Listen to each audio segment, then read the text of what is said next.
샬롬. 오늘도 복되고 좋은 날이 밝았습니다. 주의 말씀으로 하루를 시작하시기 바랍니다. 오늘 말씀 로마서 4장 1절에서 8절의 말씀입니다. 로마서 4장 1절에서 8절. 그런즉 육신으로 우리 조상인 아브라함이 무엇을 얻었다 하리요? 만일 아브라함이 행위로서 의롭다 하심을 받았으면 자랑할 것이 있으려니와 하나님 앞에서는 없느니라. 성경이 무엇을 말하느냐? 아브라함이 하나님을 믿음에 그것이 그에게 의로 여기진 바 되었느니라. 일하는 자에게는 그 삭시 은혜로 여겨지지 아니하고 보수로 여겨지거니와 일을 아니할지라도 경건하지 아니한 자를 의롭다 하시는 일을 믿는 자에게는 그의 믿음을 의로 여기시나니 일할 것이 없이 하나님께 의로 여기심을 받은 사람의 복에 대하여 다윗이 말한 바 불법이 사함을 받고 죄가 가려짐을 받은 사람들은 복이 있고 주께서 그 죄를 인정하지 아니하실 사람은 복이 있도다 함과 같으니라. 아멘. 오늘 이 말씀 보면 믿음으로 의롭게 되는 하나님의 진리에 대해서 계속해서 말하고 있습니다. 바울이 계속 우리에게 설명해 주는 것은 우리의 행위로 구원받는 것이 아니라 하나님을 믿는 믿음으로 의롭게 되는 그것에 대해서 계속 반복적으로 얘기하고 있습니다. 우리가 만약에 행위로 구원을 받는다면, 행위로 구원받는 것이라면 일을 열심히 해가지고 내가 일한 것을 가지고 내가 일한 것을 하나님 앞에 내어놓으면서 내가 이렇게 일을 했습니다. 이렇게 열심히 일했습니다. 상을 주십시오. 이렇게 얘기한다는 것이죠. 그 상이 뭐라고 그랬어요? 보수를 받는 것. 그러니까 일꾼은 열심히 일하면 보수를 받는 것이 일꾼다운 거죠. 근데 지금 이 말씀에는 우리들은 어떤 존재냐면 일하고 하나님한테 보수를 받는, 일당을 받는 그러한 일꾼의 개념이 아니라 우리의 행위에 아무런 관계없이 우리가 어떤 행함을 하든 행함이 없든 그것과 관계없이 하나님이 우리를 의롭다 칭하시기 때문에 우리는 의로워질 수 있는 것이거든요. 그러한 사람들은 복이 있다라고 말을 하고 있습니다. 여기서 성경에서 두 사람을 얘기했다고 했죠. 아브라함과 다윗. 근데 사실은 아브라함도 그렇고 다윗도 그렇습니다. 행위만 놓고 보면 그렇게 행위로 잘해서 아브라함이 다윗이 행위가 정말 상받을 만해서 구원받았다. 의로운 사람이라고 칭함을 받는다. 이렇게 보기 꼭 맞는 것은 아닙니다. 왜냐하면 저는 아브라함을 생각할 때마다 굉장히 비겁한 남자라고 생각하거든요. 아브라함이 이방 민족들이 사는 곳에 들어갈 때마다 자기 아내한테 어떻게 하죠? 사라에게 이렇게 말합니다. 내 자네 사례가 얼마나 아름다웠는지는 모르겠어요. 그런데 이제 자기 생각에는 자기 아내가 너무 예뻐서 남의 이방 민족이 사는 데 들어가면 아브라함을 죽이고 아내를 빼앗아가면 어떡할까 그 걱정을 해가지고 자기 아내를 누이라고 이렇게 속이죠. 그래가지고 자기 생명을 보존받으려고 자기 생명을 지키려고 그런 행동을 합니다. 근데 나중에 이제 그게 하나님께서 지켜주셔서 아비멜렉이 그러잖아요. 왜 거짓말을 해가지고 나에게 큰 죄를 질 뻔하게 했느냐. 그랬더니 아브라함이 그러죠. 혹시 내 아내로 인해서 내가 죽을까 해서 그랬고 사실 내 아내는 친척인데 동생뻘 되는 친척이다 이렇게 말을 하죠. 여러분 두 가지가 있어요. 먼 친척의 관계가 있고 내 아내가 있어요. 그러면 내 아내라고 소개하는 게 맞지 먼 친척이라고 소개하는 게 맞습니까? 이건 너무나 비겁한 변명이죠. 근데 아브라함이 이랬잖아요. 나중에 보면 아브라함의 아들인 이삭도 이래요. 이삭도 똑같이 이방 민족에 사는 데 가가지고 자기 아내를 누이라고 속이고 막 이러는 걸 봅니다. 그러니까 참 부전자전이라고 할 수 있죠. 비겁한 겁니다. 그런 모습을 보면 그런 행위를 하는 아브라함이 의롭다, 의인이다 이렇게 말하기 어렵다는 거죠. 근데 아브라함에 대해서 하나님께서 뭐라고 그랬어요? 하나님을 믿음에 그것을 아브라함의 의로 여겼다라고 말하는 것이거든요. 행위가 아니라 하나님을 믿는 그 믿음, 그것. 그러니까 믿음이 정말 좋았으면 그런 일들도 안 했어야 되겠지만 어쨌든 하나님께서는 아브라함이 어떻게 행동을 했는가 뭐 그것보다는 하나님을 믿는 그 믿음에 대해서 포커스를 맞추고 있어요. 요한복음 6장 29절을 한번 보면 이렇게 되어 있습니다. 예수께서 대답하여 이르시되 하나님께서 보내신 이를 믿는 것이 하나님의 일이니라 하시니, 이런 말씀입니다. 이 말도 보면 다시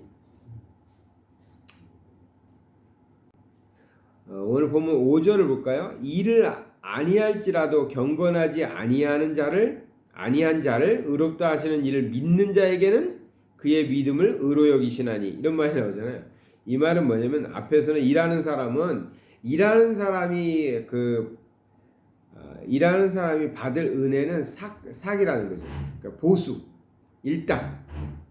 그게 일꾼들이 받아야 될 은혜인데, 일을 아니할지라도 경건하지 아니한 자를 의롭다 하시는 이를 믿는 것. 이 말 좀 우리말로 좀 긴데 뭐냐면 일을 하지도 않아요. 경건하지도 않아요. 그런데 그 경건하지 않은 자를 의롭다고 하나님께서 말씀하세요.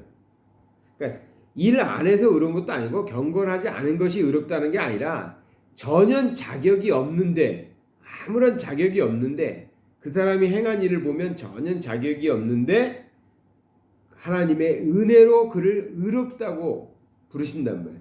그런데 그것을 믿는 사람의 그것을 의로 여기신다 하시는 겁니다. 그러니까 이거는 좀 굉장히 역설적인 거죠. 열심히 일한 사람은 하나님이 의롭다고 하는 게 아니라 삭을 받는 거죠. 일당을 받는 거야. 그게 일꾼이 기대하는 은혜죠. 일꾼이 기대하는 기대죠. 근데 오늘 말씀은 누가 의로운 사람이냐, 누가 하나님한테 의로운 자라 불릴 수 있느냐, 뭐냐면 일을 하지도 않아. 나쁜 거지. 또 경건하지도 않은데, 이 일하지도 않고 경건하지도 않는데 행함을 보면은 전혀 의롭다고 할 수가 없는데 그 사람조차도 의롭다라고 여기시는 하나님을 믿는 사람, 그 하나님을 믿는 것, 나 같은 죄인도 의롭다고 하신다는 그 사실을 믿는 사람을 하나님은 의롭다라고 말씀하신다는 겁니다. 그리고 그러한 사람이 복 있는 사람이다 라고 말하는 겁니다. 그래서 또 이 6절부터 나오는 사람은 이제 다윗의 얘기를 하거든요. 우리 한번 다윗을 생각해 보세요. 다윗이 행함으로 의로운 사람이라고 말할 수 있을까요? 물론 다윗은 골리앗과 싸움에서 엄청난 일을 하죠. 하나님의 이름을 가지고 나가서 싸워서 이기잖아요. 근데 그것만 있는 건 아니잖아요. 우리가 잘 알죠.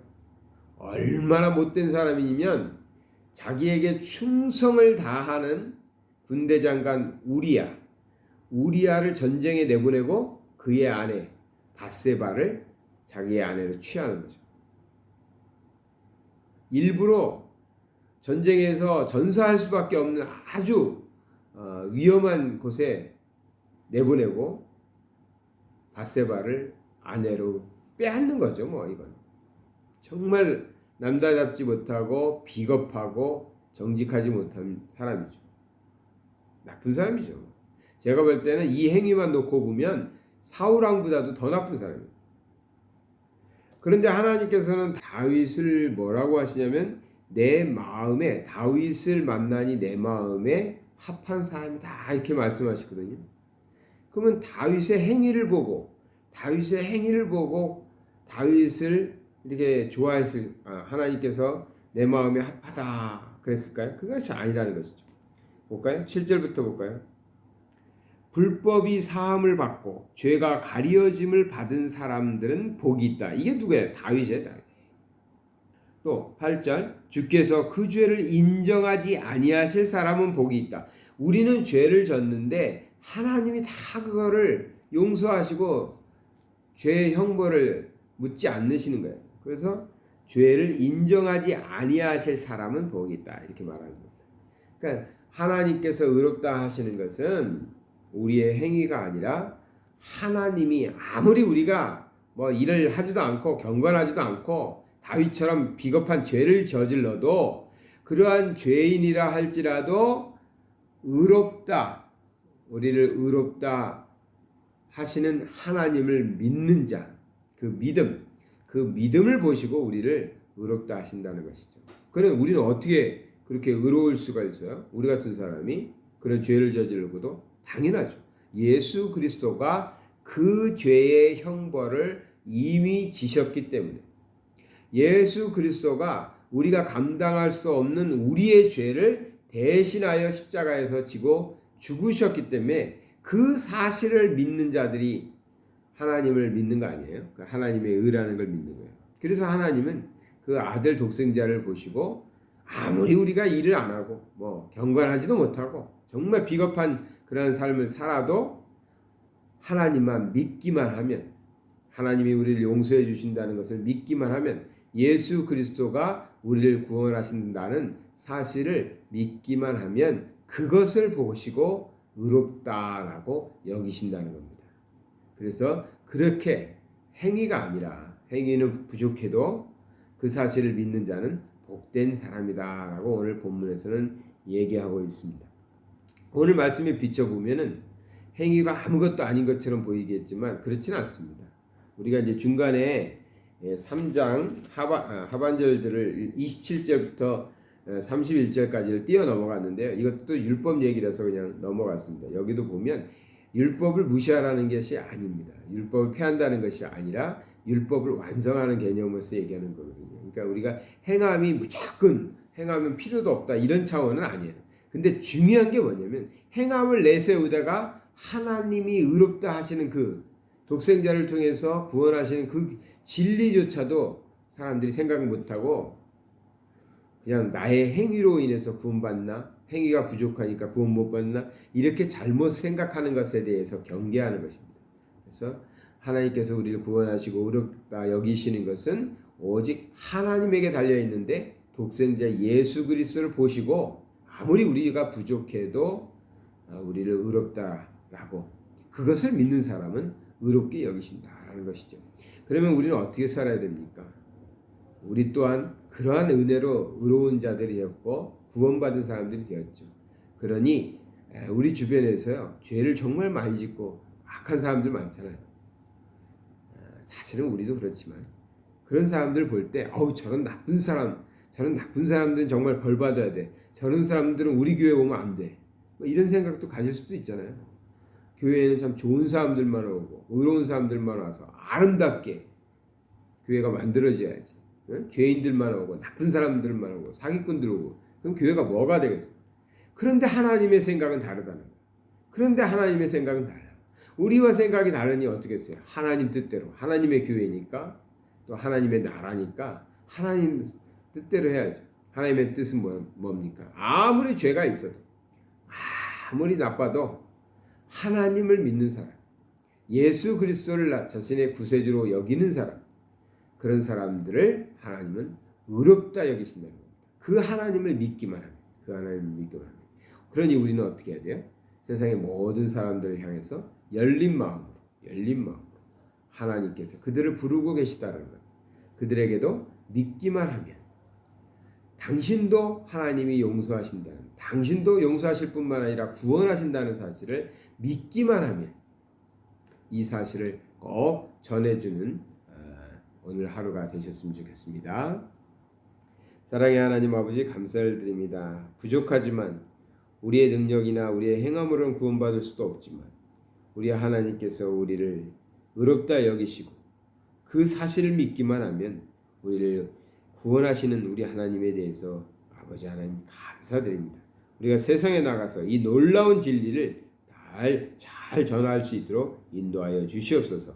예수 그리스도 이름 받들어 기도드리나이다. 아멘. 로마서에서 계속해서 반복되는 얘기들을 하고 있어서 말씀을 계속 반복적으로 드리는 것 같은데요. 우리 하나님께서는 우리를 구원하시는 것이 가장 큰 목적입니다. 한 영혼이라도 더 구원하시려는 하나님의 뜻, 이거 잘 기억하시고 오늘도 우리가 하나님의 뜻에 합당하게 믿음으로 살아야 되고요. 다른 일을 볼 때에도 누구라도 하나님께서는 구원하실 수 있다. 이런 마음으로 한번 사람들 대하시기 바랍니다.